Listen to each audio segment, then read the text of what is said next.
está perdiendo.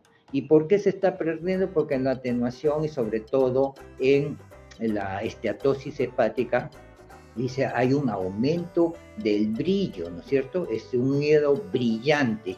Como ustedes están viendo acá, brilla, ¿no? Pero también ustedes que conforme avanza a la profundidad se va apagando el sonido, observen, ¿no?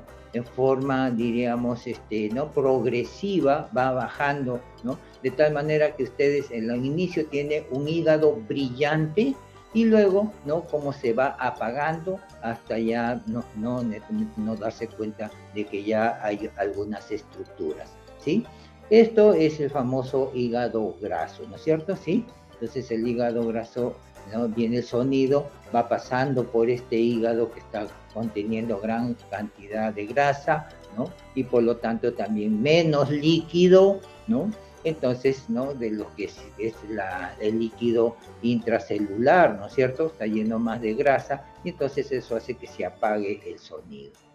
Brilla el hígado y al brillar entonces hay una pérdida de la acentuación de los márgenes del vaso portal, ¿no? Y es así como ustedes vayan a ver entonces, ¿no? De repente los vasos portales que son característicos, que tengan paredes brillantes, entonces van a verlo así como las venas, ¿no es cierto? Sí, muchas veces lo confunden con las venas, ¿no? ¿Por qué? Porque hay un hígado demasiado brillante que apaga entonces el resalte normal de los vasos portales, ¿sí? Eso es muy característico en la esteatosis hepática, entonces, ¿sí? El fenómeno de la absorción, que ya lo había explicado, ¿no? En su momento debido, en la cual también código de colores, código de barras, y ustedes están viendo que conforme avanza el sonido a la profundidad, ¿no? Esa fricción que se está produciendo, entonces consiste en ceder la energía entonces al medio, ¿no es cierto? En forma de calor. Y eso hace que entonces se vaya apagando. En términos generales, va atenuándose el sonido, ¿no es cierto?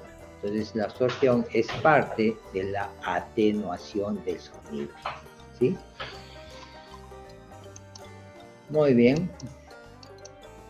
Luego tienen la impedancia acústica, que ya ustedes lo conocen, resistencia que le opone el medio al paso del sonido, y depende de dos factores, ¿no es cierto? Depende de la densidad y la velocidad del sonido. Ahí era importante que recuerden ustedes esa fórmula, que solamente para diferenciar de qué factores depende la velocidad del sonido y de qué factores depende la impedancia acústica, ¿no es cierto? No se olviden, la fórmula es de la impedancia acústica, que ahí le he puesto, ¿no? Y le he puesto los dos factores, la densidad y la velocidad del sonido. ¿De qué depende la velocidad del sonido? También de dos factores. Depende de nuevamente la densidad, pero esta vez de la elasticidad del medio donde se está difundiendo, ¿no es cierto? ¿Sí? Ahí tenemos entonces un poco esquemáticamente entonces cómo, ¿no? La impedancia acústica y va dependiendo entonces de la interfaz reflectante, ¿no es cierto? Sí, depende si es un sólido, si es un líquido, si es gaseoso. Eso vendría a ser lo que es la impedancia acústica, ¿no? Y siempre lo vamos a conocer como Z, ¿no es cierto? Impedancia acústica, Z, ¿ya? La difusión es un poco que usan los ingenieros acústicos, ¿no es cierto? ¿Sí? Entonces, es el sonido que está incidiendo en una superficie rugosa. ¿Qué sucede cuando incide sobre una superficie rugosa? Entonces lo vectoriza, ¿no es cierto? Va formando varios vectores entonces, ¿no? Eso vendría a ser el fenómeno de la difusión, muy usado por los ingenieros de la acústica, ¿no es cierto? ¿Sí? En la cual ustedes están viendo, de repente se van a un auditorio, van a ver que los techos, las paredes están escarchadas, ¿sí? Y entonces ustedes generalmente piensan que están escarchados, por eso es una cuestión estética. No es así, tiene su aplicación. ¿ya? Entonces, le ponen en una así, media escarchada porque tiene una superficie rugosa, de tal suerte que ustedes al hablar, entonces están difundiendo mejor el sonido, ¿no? Esa es la idea. Y eso es conocido pues muy de la antigüedad, mejor dicho, ¿sí? Si no, recuerden ustedes las iglesias antiguas, todos tienen cúpula, ¿no es cierto? Las naves de la iglesia generalmente son de techos cupulosos, ¿no? ¿Y por qué lo ponen de techo cupuloso? Porque así dice que son bueno, la cultura religiosa, eso es mentira, ¿no? Sino que antiguamente no había pues aparatos que aumenten el volumen de la voz, ¿no es cierto? ¿Sí? Los micrófonos, ¿no? Que hoy ahora sí lo tienen los curas, ¿no? Pero en ese tiempo no había eso, entonces había que buscarse o agenciarse de medios naturales.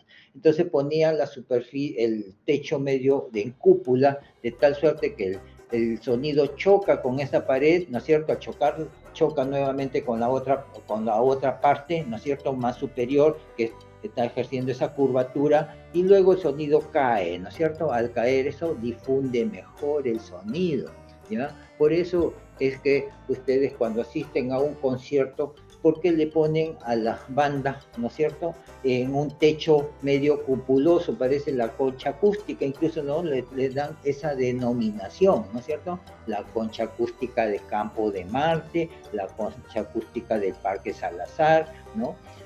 Y entonces generalmente lo están poniendo debajo de un techo curvado.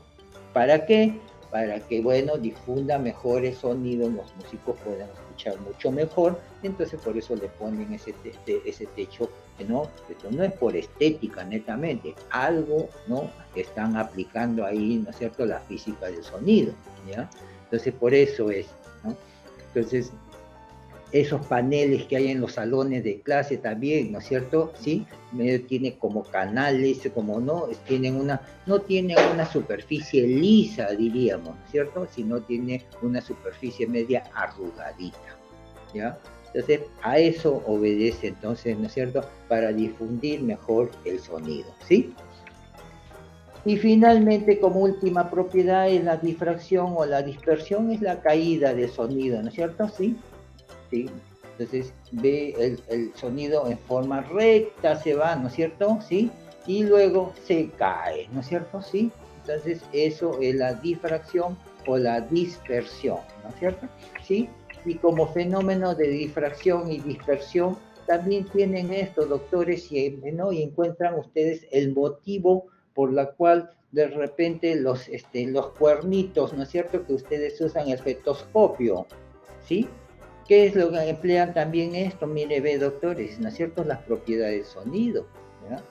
Observen acá las ondas bastante grandes, ¿no es cierto?, que está atravesando por diríamos, un agujero bastante estrecho. Al pasar eso, siempre el sonido va a difundir, entonces va formando nuevamente sus radios que cada vez van avanzando y se van haciendo más fuertes, entonces van aumentando la intensidad del sonido. Y aquí aprovechan entonces esos cuernitos, ¿no es cierto? Sí, en uno de los extremos bastante angosto y en el otro extremo, ¿no es cierto?, que va hacia el vientre gestante, ¿no? Es, ¿no?, más ancho en su abertura, ¿no? ¿Por qué lo hacen entonces así pequeño? Ustedes a lo mejor piensan de que para que entre en el conducto auricular, ¿no es cierto? Sí, ya el conducto de la oreja. No es por eso, doctores, ¿ya? Justamente entonces va recogiendo, entonces va disminuyendo, ¿no?, el radio, ¿no?, de la intensidad del sonido. Al pasar por esa superficie bastante estrecha, entonces comienza a aumentar su radio. Ese aumento de radio hace que aumente el volumen, ¿no es cierto? ¿Sí? Entonces por eso tiene esa forma. Si no, los cuernitos ya no serían cuernitos, sino sería pues de repente un tubo recto, ¿no es cierto? Y que le quepe en toda la oreja, pues ahí va a escuchar mejor. Mentira, no es así, ¿no? Tienen que angostarse y luego ya comienza, ¿no?, la amplificación del sonido, ¿no? Tiene su razón de ser. Entonces, ¿no?, todo se hace, ¿no?, y tiene un motivo por el cual se hace, doctores, ¿sí? Quizás en algunos momentos ustedes lo han usado por muchos años y no sabían, ¿no?, el principio físico, ¿no es cierto?, por qué tenía esa morfología. Entonces el cuernito, la cornetita, ¿no es cierto?, que llaman ustedes la famosa corneta, ¿no? ¿Y por qué los músicos usan eso, ¿no es cierto?, la corneta, ¿no es cierto? A través de ese delgadito, entonces comienza a soplar y como, ¿no?, se amplifica el sonido. Muy bien, ya hemos avanzado aquí hasta acá, entonces, ¿no?, interfaces reflectantes, hemos hablado de sonido, ¿no?, efecto piezoeléctrico, ondas acústicas, el transductor, ¿no es cierto? Hemos hablado del sonido emitido, reflejado, transmitido, las propiedades del sonido, que ya lo hemos terminado, y ahora sí ya viene la última parte, que son las imágenes ecográficas, bastante extensa, ¿no? Mire, doctor, yo siempre ando corrigiendo mis clases, ¿no? Y cada vez que quiero corregir física de ultrasonido, quiero achicar esto y en cambio siempre termino agrandando más, buscando, o sea, metiendo más slide, ¿no? Así que, bueno, una clase nunca está terminada, pero sí, hay veces, ¿no? Son bastante información, ¿no?, en las cuestiones de física y de ultrasonido. Quizás no le tomo. Esperamos que te haya gustado el video. Si es así, nos ayudaría muchísimo que nos dejaras un comentario y un me gusta, ya que la red neuronal de la web valora esto muchísimo y así recomienda nuestros videos a más gente. Además, puedes seguirnos y activar la campanita para recibir una notificación cuando subamos nuestro próximo video. Así que nos vemos en él. Un saludo.